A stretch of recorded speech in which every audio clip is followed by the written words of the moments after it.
Hey, what's up, Yoon fam? It is I, Mark Yoon, and I'm bringing another hopefully exciting video. So what I got for you today is a little bit of a mystery. Well, not so much because you're going to find out in this video, but it was a mystery to me when I first started playing Soul Calibur 6, especially in the Libra of Souls mode, and that is a secret hidden final boss. So obviously, Libra of Souls has its own story with different choices and branching evolutions of characters, especially if you're trying to go for an all-good ending or an all-evil ending.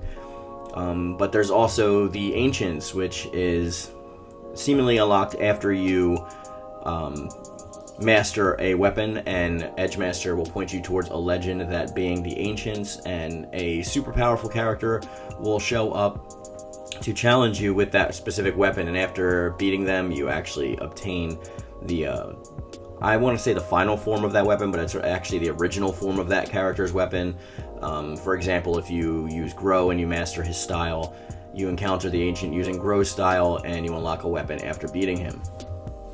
So that's already pretty much known. A lot of people know about that, but what isn't really talked about much, because I guess most people haven't gotten this far in Libra. Obviously, there are some that have. But there are a bunch of secret hidden titles in Libra, which we'll talk about tomorrow, that you can obtain for your character card.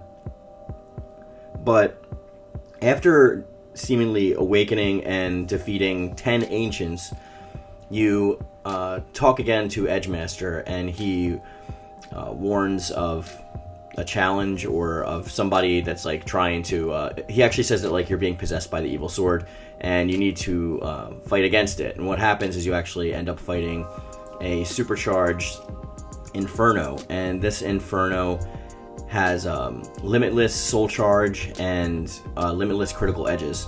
So it's obviously going to be a difficult fight, but once you defeat him, you get a title, which again we'll talk about tomorrow, and then you go on your journey. So actually, when you defeat 20 Ancients, which I believe is all the Ancients in the game, Edgemaster will come to you once again and talk about a mysterious challenge or whatever. And this is another Inferno, but this is indeed the final boss. It is an Inferno that has the same attributes as before. So he's higher leveled, obviously, but I think he's level 99. But he also comes with free critical edges and free soul charge. So he is going to be obviously a difficult opponent to beat, and you're going to need to keep your wits about you if you're going to do that. And obviously this takes a long amount of time, because just mastering one character is it's a pretty arduous task, especially when you're looking at it over as a whole, like doing that 20 times over. But it is kind of worth it for the titles. It is more of an achievement thing where people will know that you did that if they know what those titles are at all, or maybe they'll be piqued by their curiosity.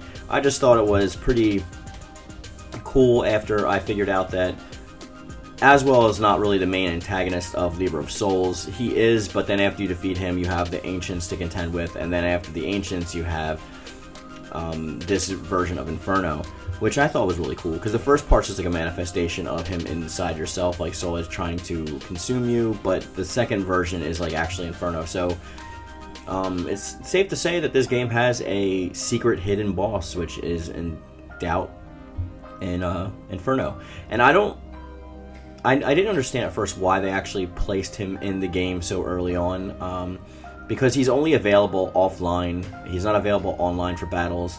You can really only use him if you're playing, offline modes by yourself. So, because obviously he's a broken character, but I thought that was just kind of like a fun throwback for us. But the fact that they actually threw him in the game as the final boss, but not many people actually get to secretly unlock him, I think that was pretty ingenious on their part, because Libra of Souls is canon to the story.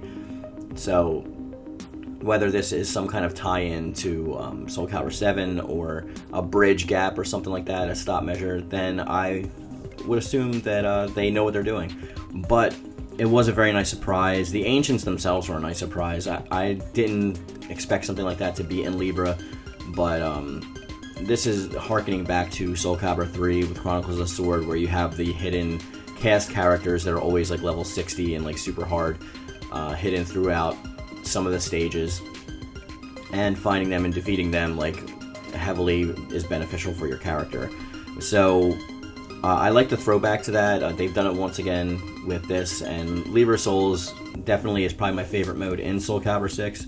And for some people it is too. I guess the people that actually put time into it, because it seems very, on the surface, a nothing mode, but once you dive into it, there's so much lore, there's so much content, there's so much hidden stuff that like it really extends the gameplay.